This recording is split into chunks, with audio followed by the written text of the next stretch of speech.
একটা প্যান্ডেলওয়ালারা করেছে কয়েকটা যুবক, তার জন্য গোটা হিন্দু সমাজ দায়ী নয়। গোটা হিন্দু সমাজ, তাদেরকে আপনি গালি দিতে পারবেন না। আপনার জানা আছে আপনার পক্ষে কতজন আছে এনআরসি নিয়ে নামাজি হও? কমিটির ছেলেরা যারা নামাজ পড়ে না তাদেরকে অনুরোধ করব, তোমরা নামাজি হও, অবশ্যই নামাজ পড়বে, তা না হলে কিয়ামতের দিনে তুমি সেদিনে বিপদগামী হবে।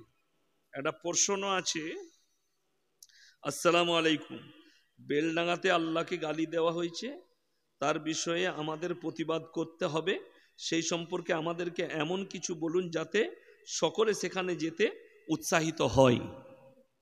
দেখুন, আপনার আল্লাহকে গালি দিয়েছে, একটা তথ্য জানিয়ে দিই, শুধু এ গালি দিয়েছে না, কিছুদিন আগে নূপুর শর্মা গালি দিয়েছিল। নূপুর শর্মা, আগে আপনি খোঁজলেন প্রশাসন বাবুরা তাদেরকে অ্যারেস্ট করেছে কিনা, তাদের ব্যবস্থা নিচ্ছে কিনা, এটা মাথায় রাখবেন। আমি এবং আমাদের আলেম উলামার আমরা কিন্তু টাচে আছি। কিসে আছি বললাম? টাচে। আমরা খোঁজ রেখেছি তাদের বিরুদ্ধে ব্যবস্থা হচ্ছে কিনা। যদি না হয় এবং আগামীতে এই ধরনের দুর্ঘটনা যেন না ঘটে, তার যদি ব্যবস্থাপনা না নেয় সরকার এবং প্রশাসন, সময় হলে ইনশাল্লাহ আমরা ডাকবো, আপনারা যাবেন। জোরে বলুন ইনশাল্লাহ। হ্যাঁ, সময় হলে। আপনাকে কেউ গালি দিল, তাকে গালি দিয়ে দিলেন, এটা কিন্তু প্রতিশোধের জিনিস নয়, বড় ডেঞ্জার জিনিস। আর শুনে রেখে দেন, এটা যারা করেছে এগুলো ছোটখাটো মাথা লয়, এর পেছনে বড় মাথা আছে। ঠিক বললাম না ভুল বললাম? বড় মাথা। সেই বড় মাথাটাকে খোঁজ করে প্রশাসনের উচিত সেই মাথাটাকে কুচিলে দেওয়া, যে মাথাটা কাজ করেছে। আমি ভুল মেনে নিতাম, আমাকে যদি কেউ বুঝাতো যে আমরা জলসা করি না, এখানে প্রচুর জলসা হয়, মুর্শিদাবাদে হয় না প্রচুর জলসা। তো জলসাতে অনেক জায়গায় গেট করে, গেটেতে বোর্ডে বক্তাদের নাম দেওয়া থাকে না, বিসমিল্লাহির রহমানির রহিম লেখা থাকে, আল্লাহু আকবার লেখা থাকে। তো ওই বোর্ড যদি কোনো ডেকোরেটর বালা ভুল করে লাগিয়ে দিত, তাহলে বলা হতো যে না ভাই, ওটা ভুলবশত ওখানে লেগে গেছে, ঠিক কি না? কিন্তু বাজাপ্তা টাইপ করা হয়েছে কম্পিউটারে এবং গালি লেখা হয়েছে, এটা মারাত্মক একটা সামাজিক অপরাধ। তো আমরা প্রশাসনের ওপরে ভরসা রেখেছি, সরকারের ওপরে, যারা এ কাজ করেছে তারা যেন ছাড় না পায়। আর যদি বুঝি আমরা আলেমরা টাচে আছি, আমরাও খোঁজ রাখছি, যদি কেউ মনে করে ঠান্ডা মিজাজে এটাকে মিটিয়ে দেবো, তাদেরকে আমরা নিয়ে গিয়ে জুস খাইয়ে ছেড়ে দেবো, তো জেনে রেখে দিবেন, যখন আপনি জঙ্গলে যাবেন, অনেকজন মনে করে এই সময় বাঘ ঘুমিয়ে গেছে, ভাবে না। যদি বাঘ ঘুমোয়, বাঘের আওয়াজ না উঠে, আপনাকে ভাবতে হবে বাঘ যে আগলা কদমটা নিবে সেটা মারাত্মক ডেঞ্জার কদম হবে, ফেড়ে ফুড়ে দিবে। তো যদি মনে হয় যে আল্লাহকে গালি দেবে, আজকে পার পেয়ে গেছে, এদের ব্যবস্থা শুধু আল্লাহকে নয়, কোন মুসলিমের উচিত নয় কোন দেবদেবীর বঙ্গচিত্র করা, দেবদেবীকে গালি দেওয়া, কোন ধর্মের ঠাকুরকে গালি দেওয়া, কোন বক্তার উচিত নয় স্টেজে কারু দেবদেবীকে গালি দেওয়া। আপনারা জানবেন, শিক্ষিত লোকরা জানে, আমার এই বয়ানটা কালকে চলবে ইউটিউব আর ফেসবুকে, অনেকজন জানে যে আমাদের দেশে একজন চিত্র আর্টিস্ট ছিল, তার নাম হচ্ছে মকবুল ফিদা হোসেন। তিনি ভারত ছেড়ে পালিয়েছেন। কিসের জন্যে? তার অপরাধ ছিল দেবদেবীদের নগ্ন ছবি আঁকা। এটা মারাত্মক অপরাধ। সে যেটা করেছে এটা ইসলাম স্বীকৃতি দেয় না, কারো ধর্মকে আঘাত করা। কিন্তু দুঃখ লাগে, ঠান্ডা মাথায় তুমি আল্লাহকে গালি লাগলে কোন হিসাবে?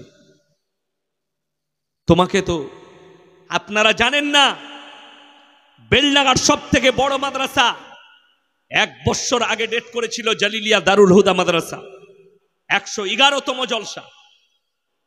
1 বছর আগে আমার গত বছরে জলসা করেছিলাম, সেই রাতেই ডেট, আমি গাড়িতে যাচ্ছি ডেট লিখিয়ে দিয়েছেন মুফতি জার্জিস হোসেন কাসমি। তো এই বছরের 17 তারিখে ডেট ছিল, ওনারা পারমিশন আনতে গেছেন, ভাই এই দিনে তো অমুসলিম ভাইদের একটা বড় পুজো আছে, কার্তিকের লড়াই আছে, এখানে বহু মানুষের সমাগম হয়, এই দিনে আপনারা জলসা করেন না। জলসা ক্যান্সেল করেছে। কেন? এই মাদ্রাসার কমিটি জানে সম্প্রীতি বজায় রাখতে হবে, শান্তি বজায় রাখতে হবে, এই দিনে আমাদের জলসা করা যাবে না। আমার ডেট পাইনি, তারপরেও তিনারা 18 তারিখে জলসা করেছিল। যাই হোক, একটা গন্ডগোল হওয়ার কারণে ওই জলসাও বাতিল হয়েছে। আমার মুসলিম ভাই, অনুরোধ করে বলছি যে আপনি আইনকে নিজের হাতে তুলে নেবেন না। মুসলিমদের এই হটকরতার কারণে সময় আছে, অপেক্ষা করুন। সবাই করবেন তো? জোরে বলুন ইনশাল্লাহ। আমরা যদি তাদের বিরুদ্ধে ব্যবস্থা না হয়, আমি খোঁজ পেয়েছি 9 জনকে অ্যারেস্ট করা হয়েছে, যারা করেছে তাদের মধ্যে 9 জনকে অ্যারেস্ট করা হয়েছে। সত্য মিথ্যা আল্লাহ জানে, প্রশাসন বাবুরা জানে। আলহামদুলিল্লাহ, তাদের নামে কেস দায়ের হবে, তারা যে অপরাধ করেছে তাদের বিচার হবে। তো আপনি বলেছেন উৎসাহিত করেন, যেতে হবে না। দাঙ্গা ফাসাদ, ফিসনা ফাসাদ ইসলামে নেই। তার একটা মুখ্য দলিল দিচ্ছি, যে লিখেছেন তাকে অনুরোধ করে বলছি, এটা কোনো ভালো মৌলবীর কাছে স্টাডি করবেন। রাসূল সাল্লাল্লাহু আলাইহি সাল্লাম যেদিনে মক্কা বিজয় করলেন, কি করলেন বললাম? মক্কা বিজয়। আল্লাহর নবী সাহাবীরা, আপনি যে বলছেন না উৎসাহিত করেন মানুষ যেন বেলডাঙ্গায় গিয়ে ভাঙচুর করে, মারামারি করে, নাউজুবিল্লাহ। আমার মতো মৌলবী করবে না। শান্তি বজায় রাখুন, প্রশাসনের উপরে ভরসা রাখুন। কেন? রাসূল আকরাম সাল্লাল্লাহু আলাইহি সাল্লাম মেম্বারে বসে আছেন, সাহাবীরা তলোয়ার নিয়ে দাঁড়িয়ে গেলেন। আজকে আমরা বদলা নেব। আম্মার ইবনে ইয়াসিনের মায়ের 2 পায়ে উট বেঁধে 2 দিকে তাড়িয়ে দিয়েছে, আজকে বদলা লিবার দিন। আল্লাহর নবী সাহাবীদিকে বললেন, তোমরা আমার 5টা কথার উপরে আমল করবে। কটা কথা বললাম? 5টা। বসে যাও। তলোয়ার নামিয়ে নিলেন।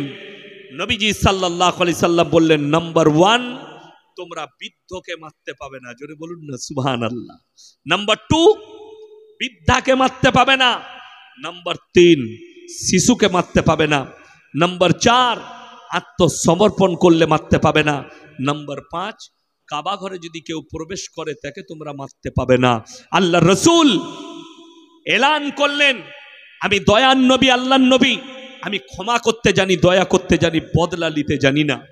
আল্লাহ রসুল সাল্লাল্লাহু আলাইহি সাল্লামের চাচা যান যুদ্ধের ময়দানে, হযরতে আমির হামজা রাদিয়াল্লাহু তাআলা আনহু, কবরটা এখনো উহুদের প্রান্তরে 70 জন সাহাবীর কবর হাজী সাহেবরা দেখেছে, লোহার ব্যারিকেড দিয়ে ঘেরা। 70 জন সাহাবীর কবর, সেখানে শুয়ে আছেন হযরতে আমির হামজা রাদিয়াল্লাহু তাআলা আনহু। তিনার বুকটা চিড়ে কালিজা থরটা বার করে চিবিয়ে খেয়েছিল, তার নাম হিন্দা। নবীজি সাল্লাল্লাহু আলাইহি সাল্লাম উঠে দাঁড়িয়ে গেলেন। কখন? দলে দলে যখন নবীজির কাছে ঈমান আনছেন বেঈমান কাফেররা, তাদের দলের মধ্যখানে নিজের পুরো চেহারা ঢেকে আসছে। নবীজি এলান করলেন, হে হিন্দা, লজ্জিত হইও না, কলমা পড়ে নাও, আমি আল্লাহর নবী তোমাকে ক্ষমা করেছি, আল্লাহ তোমাকে ক্ষমা করেছে। কিন্তু বললেন, হে হিন্দা, তোমার চেহারা দেখলে আমার চাচা চানের কথা মনে পড়ে যাচ্ছে। তুমি কলমা পড়েছো, আল্লাহ ক্ষমা করেছে, কিন্তু এরপর থেকে তুমি কোনোদিন আমার সামনে এসো না। নবীজির ব্যবহারে, আখলাকে, চরিত্রে বেঈমান কাফেররা দলে দলে ঈমান এনেছেন। নবীজি 5টা এলান করলেন, বেঈমান কাফেররা রাসূলের আখলাকে আকৃষ্ট হলেন, আর কালমা পড়ে দল ভারী হয়ে গেল, ঈমান আনলেন একের পর এক দামি দামি বেঈমান কাফের। জোরে সুবহানাল্লাহ। আপনি এটা ভাববেন না যে একটা মানুষ অপরাধ হলে গোটা কম অপরাধী হয়। একটা লোক যদি ভোলা গ্রামের চোর হয়, গোটা ভোলা গ্রামবাসী চোর নয়। ঠিক কিনা কথা বলেন? একটা প্যান্ডেলওয়ালারা করেছে কয়েকটা যুবক, তার জন্য গোটা হিন্দু সমাজ দায়ী নয়। গোটা হিন্দু সমাজ, তাদেরকে আপনি গালি দিতে পারবেন না। আপনার জানা আছে আপনার পক্ষে কতজন আছে? এনআরসি নিয়ে সব থেকে বেশি যদি কেউ প্রতিবাদ করেছে, তার নাম হচ্ছে মানিক ফকির। নাম শুনেছেন না শুনেননি?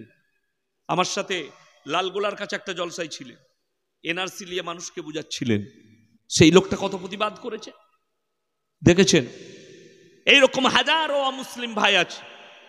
এটা নয় আপনি দাঙ্গা ফাসাদ করবেন, ইসলাম এটাকে স্বীকৃতি দেয় না। শুনেলেন সেই দিনে একটা আঁকড়া বলেছে একটা মিডিয়াওয়ালা, সুদীপ চৌধুরী, बाबा बागेश्वर धाम के बोलते आपको मालूम है? बोले क्या? 2015 से 2021 तक 2015 থেকে 21 পর্যন্ত 13 লাখ অমুসলিম ভাই ইসলাম কবুল করেছে। জোরে বলুন সুবহানাল্লাহ। অন্যান্য ধর্ম থেকে এই 5 বছরের ভেতরে 6 বছরে 13 লাখ অন্যান্য ধর্মের লোক ইসলামের ছায়াতলে এসেছে। আর অন্যান্য ধর্ম থেকে মাত্র এই 6 বছরে 30,000 লোক সনাতন ধর্মকে আপনিয়েছে। আসমান আর জমিনের ফারাক আছে। রসুলকে যত গালি দিবে ইনশাল্লাহ ইসলামের ছায়াতলে বেঈমান কাফের তত চলে আসবে। জোরে বলুন সুবহানাল্লাহ। রসুলের হাদিস শুনে যাও, যিনি লিখেছেন কিয়ামতের পূর্বে গোটা পৃথিবীতে ইসলাম প্রতিষ্ঠিত হয়ে যাবে। জোরে বলুন সুবহানাল্লাহ। দ্বিতীয়, আমাদের গ্রামের স্কুলের যে জাতীয় সঙ্গীত হয় সেটাতে মূলত শিরিক হয়তো ওই জাতীয় সঙ্গীত বলে কিছু ইসলামী সঙ্গীত যেমন অনন্ত অসীময় কিংবা সূরা ফাতিহা। আপনাকে একটা কথা বলি, এই দেশটা আহলে হারব দেশ, হিন্দুস্তান। তুমি যে বইটা পড়ছো শুধু এটা পাল্টালে হবে? মিথ্যায় ভরা ইতিহাস পড়ছো তুমি, মিথ্যায় ভরা বিজ্ঞান পড়ছো তুমি। যে বিজ্ঞানটা পড়েছো, পৃথিবী দাঁড়িয়ে আছে, সূর্য চন্দ্র দাঁড়িয়ে আছে আর পৃথিবীটা ঘুরছে, এটা কোরআনের বিরুদ্ধে কথা। অথচ তুমি পরীক্ষায় এইটাই লিখেছো, যে লিখেছে সে। ঠিক বললাম না ভুল বললাম? তো তুমি কোরআন বিরোধী কথা লিখেছো, বইগুলো পাল্টাতে হবে। শুনেলেন, আপনি চুপ থাকবেন, পড়বেন না। কথাটা বুঝতে পেরেছেন না পারেননি? যেটা মনে হবে শিরক আপনি পড়বেন না, কোনো অসুবিধা নাই। আপনি মনে মনে অনন্ত অসীময় প্রেম তুমি পড়ো, না হলে আপনি সূরা ফাতিহা পড়ো। আমি তো স্কুলে যখন যেতাম মাঝে মাঝে পাঞ্জাবি পড়ে আব্বার মাদ্রাসায় পড়তাম, চলে যেতাম। আমি প্রার্থনার পরে যেতাম, কোনোদিন প্রার্থনায় গেলে পেছনে দাঁড়িয়ে থাকতাম, এরম ভাবে দাঁড়িয়ে থাকতাম আর পড়তাম আলহামদুলিল্লাহি রাব্বিল আলামিন আর রহমানির রহিম মালিকি ইয়াউমিদ্দিন ইয়্যাকা না'বুদু ওয়া ইয়্যাকা নাস্তাঈন ইহদিনাস সিরাতাল মুস্তাকিম সিরাতাল লাযীনা আন'আমতা আলাইহিম গায়রিল মাগযুবি আলাইহিম ওয়ালাদ। কোনো অসুবিধা নাই। আপনাকে কেউ মুখটা ধরে পড়িয়ে দিচ্ছে, খোল পড় এরম বলে পড়িয়ে দিচ্ছে, তা আপনার ব্যক্তিগত ব্যাপার। আর যদি বলেন এটা পাল্টানো দরকার, তুমি আগে রেডি হও, বইগুলো পাল্টাতে হবে। তুমি সব মিথ্যা পড়ছো, ইসলামের বিরুদ্ধে লেখা হয়েছে। তুমি যে ইতিহাসটা পড়ছো, তোমার জানা নাই গোলাম আহমদ মুর্তজা সাহেব মরহুম আল্লাহ জান্নাতি করুক, তিনি চেপে রাখা ইতিহাস লেখার কারণে তিনাকে জেল খাটতে হয়েছে। কেন? ইসলামের যে অবদান ভারতে হিন্দুস্তানে, সেটাকে চেপে দেওয়া হয়েছে। নবাব সিরাজউদ্দৌলা প্রাণ দিয়েছে। আর জেনে রেখে দিবেন, আপনাকে বলি, নবাবকে ধোঁকা কে দিয়েছিল? কথা বলে না, কথা বলে না? মির্জাফর। সে অমুসলিম ছিল না মুসলিম ছিল? মুসলিম। পৃথিবীর ইতিহাস তুলে দেখুন, হযরতে হোসেন রাদিয়াল্লাহু তাআলা আনহুকে যারা শহীদ করেছিল তারা অমুসলিম ছিল না মুসলিম? মুসলিম। মাথায় রাখবেন, পৃথিবীতে ক্ষতি হয়েছে। ওই জন্য আল্লামা ইকবাল একটা দামি কথা লিখেছেন, ইস ঘর কো আগ লাগি ঘর কি চিরাগ।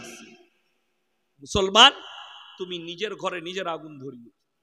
আমি নাম করব না, আমি নাম করব না। আপনি আমাকে প্রশ্ন করেছেন, বেলডাঙ্গায় উৎসাহ দেন। যাকে এমপি করেছেন তাকে চিঠি করুন, যাকে জিতিয়েছেন গুজরাটের লোককে, তাকে চিঠি করতে পেরেছেন তাকে ইমেল করুন। যদি হিম্মত থাকে তাকে ইমেল করে বলুন, আপনাকে ভোট দিয়ে জিতিয়েছি, আমাদের এই আমার আল্লাহ সম্পর্কে গালি দিয়েছে, আপনার মতামত। মুখে কুলু পেটে গুজরাটে কড়ি খিচুড়ি খাচ্ছে। গুজরাটিরা সব থেকে দামি খাবার খায় কড়ি খিচুড়ি। আমি বললে অনেক বড় কথা হয়ে যাবে, আমি কোনো বাপের বেটাকে ভয় করি না, এটা মাথায় রাখবেন, আল্লাহকে ছাড়া। ওই জন্যে আগে আমার কাছে উৎসাহ নিতে গেলে আপনি যাকে জিতিয়েছেন, যাকে এমএলএ, আমাকে এমপি করবেন। দেখুন, যদি আমার মতো মৌলবীকে এমপি করতে পারেন, পার্লামেন্ট কেঁপে যাবে। ওদের বাপের হিম্মত নেই দাঁড়িয়ে হক কথা বলবো।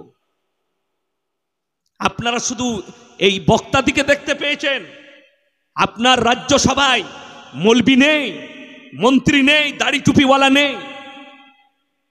তারা নাকে তেল দিয়ে ঘুমাচ্ছে।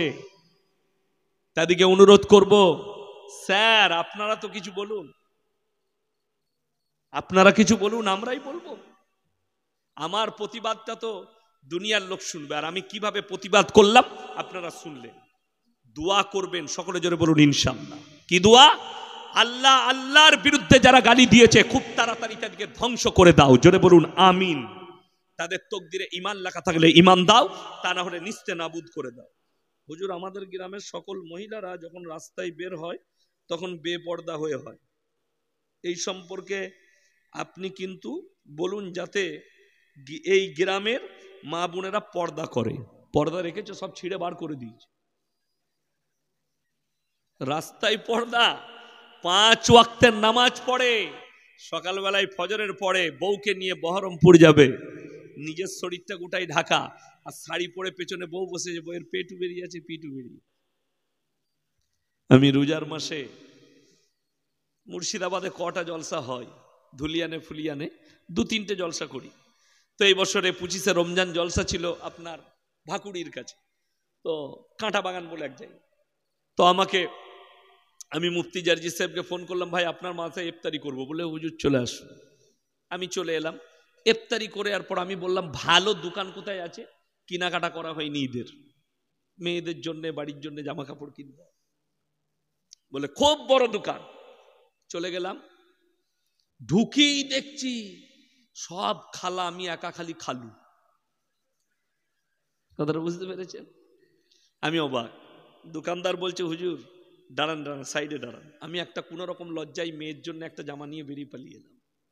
দুঃখটা কি বলুন তো, আমাদের দেশের যুবকরা চায়ের দোকানে বসে টাস খেলাবে, 3 ঘন্টা আড্ডা মারবে, বউ যদি বলে একটা শাড়ি লাগবে আর নাইটি আনতে হবে, আর তুই চলে যেখানে টোটো করে, তো তোর বউ পালাবে না, তা মৌলবীর বউ পালাবে?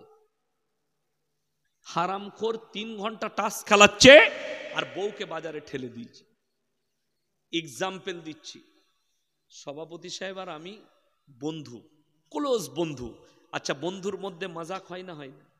কথা বলেন, মাজাক হয়। আমি যদি ওনাকে মাজাক করে বলি, ভাই আপনার বইয়ের ব্লাউজের সাইজ কত, ঝগড়া হবে না হবে না? কথা বলে না? হবে না হবে না? উনি আমার ওপরে রেগে যাবেন? এত বড় কথা। আপনার বন্ধু খালি আপনাকে বলেছে তোর বইয়ের ব্লাউজের সাইজ কত, তার সঙ্গে সম্পর্ক ছিন্ন করলেন। অথচ বিবি তোমার বাজারে গিয়ে একটা পর পুরুষ বসে আছে, তাকে গিয়ে বলছে দাদা আমার একটা 38 সাইজের ব্লাউজ দাও, তো তখন তোকে লজ্জা লাগে না? কথা বুঝাতে পারলাম?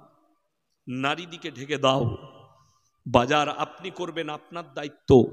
বিবির কাপড়, ভেতরের জিনিস, গোপনীয় যেগুলো প্রয়োজন স্বামী নিয়ে আসবে। যারা বিবিকে পাঠিয়ে দেয় বাজারে, যাও তোমার যা প্রয়োজন নিয়ে এসো, সে হচ্ছে দাইয়ুস, সেই হচ্ছে দাইয়ুস পুরুষ। আর যারা দাইয়ুস হবে তারা জান্নাতে প্রবেশ করবে। আমি আগস্টের 15 তারিখ থেকে জলসা শুরু করেছি, আজ পর্যন্ত নয়, রোজার আগের দিন পর্যন্ত একটাও ডেট আর খালি নেই। কবে বললাম? রোজার আগের দিন। আমার বিবি ন্যাংটো ঘুরে বেড়ায়, যেটা প্রয়োজন। আমার বাজারে গিয়ে খোঁজলেন বর্ধমান টাউনে, আমার জলসা না থাকলে বর্ধমান টাউনে সময় কাটাই। কোন দোকানদার যদি বলতে পারে যে ইয়াসিন সাহেবের স্ত্রী বোরকা পরে পর্দায় এসে একটা কাপড় কিনেছে, তোয়ালি কিনেছে, আমি জীবন আর সমাজের বুকে বক্তব্য দেব না। চ্যালেঞ্জ এটা। তার প্রয়োজন আমাকে মিটুতে হবে। আমি যেখানেই থাকি, যে কাজই করি, জলসা করি আর যাই করি, আমি যখন জলসায় বের হয় আমি জিজ্ঞেস করিলি কি কি প্রয়োজন আছে বাড়িতে, কি নেই। আমি যেতে যেতে রাস্তায় কিনে আমার গাড়িতে ভরা থাকে, রাত্রে ঢুকি, নামিয়ে দিই, বাস ক্লিয়ার। 1 সপ্তাহ বাজার করে দিই, 2 সপ্তাহ বাজার করে দিই।